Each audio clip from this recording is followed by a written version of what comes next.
Déclaration liminaire. Le Togo vit des heures sombres.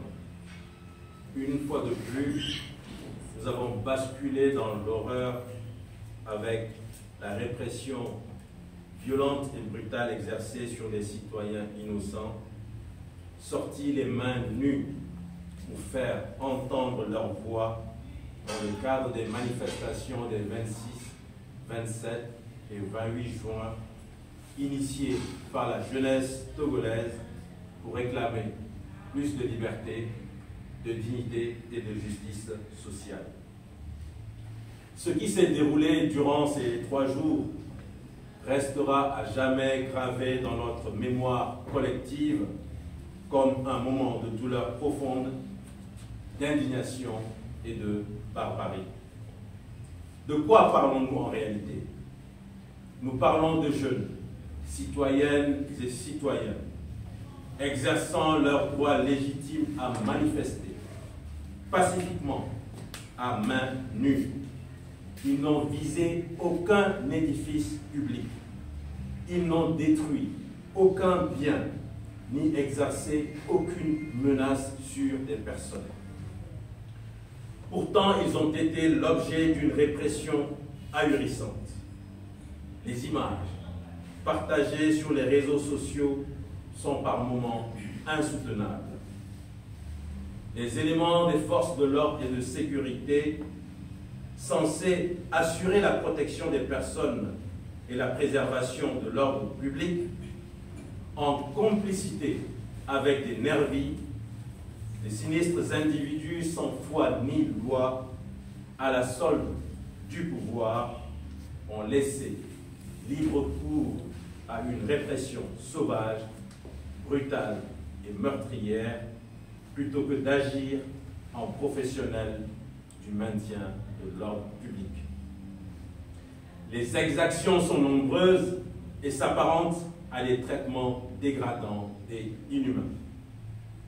Bastonnades aveugles et cruelles à coups de matraque et de cordelette, répétées indéfiniment sur différentes parties du corps pour susciter de réels traumatismes, arrestations arbitraires de passants, de jeunes, de personnes âgées sorties pour acheter à manger, bref, de personnes s'étant trouvées au mauvais endroit, au mauvais moment, course-poursuite et harcèlement de jeunes, parfois d'enfants, obligés de se réfugier dans la lagune pour échapper à la furie meurtrière, avec le risque de se noyer, violation des domiciles dans lesquels des éléments des forces de l'ordre ont fait irruption pour frapper sans discernement, dérober des téléphones portables et des biens et détruire ce qui pouvait l'être,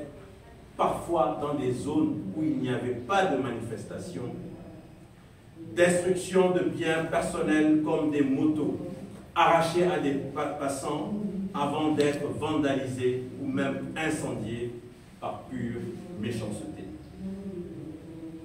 La liste des exactions est longue. Ces actes disproportionnés questionnent sur la finalité de l'intervention des forces de l'ordre et des miliciens. On peut légitimement penser que cette opération a été conçue et orchestrée pour terroriser et instiller une vraie psychose au sein de la population. Les organisations de la société civile et les organisations de défense des droits humains dénoncent avec la plus grande fermeté ces abus et les traitements inhumains et dégradants infligés à la population et à des manifestants sans défense. Le drame a pris une dimension encore plus inhumaine avec l'annonce de la découverte de corps sans vie, dont des enfants. Une fois encore, la terre du Togo s'est abreuvée du sang innocent, celui de nos enfants, une fois de trop.